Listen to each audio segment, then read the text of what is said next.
সুনামগঞ্জ সদর হাসপাতালের ৮ম তলায় ১০ শয্যা বিশিষ্ট আইসিইউ ইউনিট উদ্বোধন হয় ২০২৩ সালে। তবে উদ্বোধনের ২.৫ বছর পেরিয়ে গেলেও চালু হয়নি হৃদরোগের সিসিইউ বা আইসিইউ ইউনিট।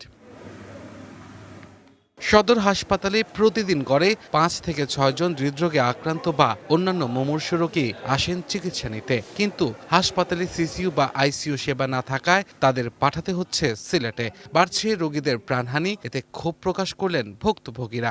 অনেক অনেক রোগী সকল গ্রাম থেকে আয়া আইসিইউ পায় না, সেই জন্য আমরা সুনামগঞ্জ মেডিকেলে আইসিইউ দরকার। আইসিইউ ছাড়া রোগীরা অসহায় পড়ে গেছে। সুনামগঞ্জে আইসিইউ এই সাপোর্টটা চালু না হওয়াতে দেখা যায় ডাক্তাররা ইমার্জেন্সি সিলেটে রেফার করেন এবং সিলেটে যাওয়ার আগ মুহূর্তে দেখা যায় ম্যাক্সিমাম রোগীরা মৃত্যুবরণ করেন। গুরুতর হৃদরোগে আক্রান্তদের সিসিইউ বা আইসিইউতে রাখতে হয়। শিশু এবং অ্যাডাল্ট মিলিয়ে আমাদের অন্তত গড়ে ৫ জনের মতো পেশেন্ট প্রায় রেফার করার প্রয়োজন পড়েই। তো সেই ক্ষেত্রে যদি আইসিইউ এখানে চালু হয় সেক্ষেত্রে তো খুবই ভালো। হৃদরোগে আক্রান্ত রোগীদের ভর্তি করা হচ্ছে না প্রয়োজনীয় সরঞ্জাম না থাকায়, তবে দ্রুতই কার্ডিয়াক সেবা চালুর উদ্যোগ নেওয়া হবে বলে জানান তত্ত্বাবধায়ক। ইতিমধ্যে আমাদের 4 জন ডক্টরকে প্রদান করা হয়েছে এবং আরও ভেন্টিলেটর দেওয়ার বলছেন, আরও ভেন্টিলেটর দিবেন। 4 জন ডক্টরের মধ্যে একজন আসছেন, বাকি 3 জন এখন আসে নাই।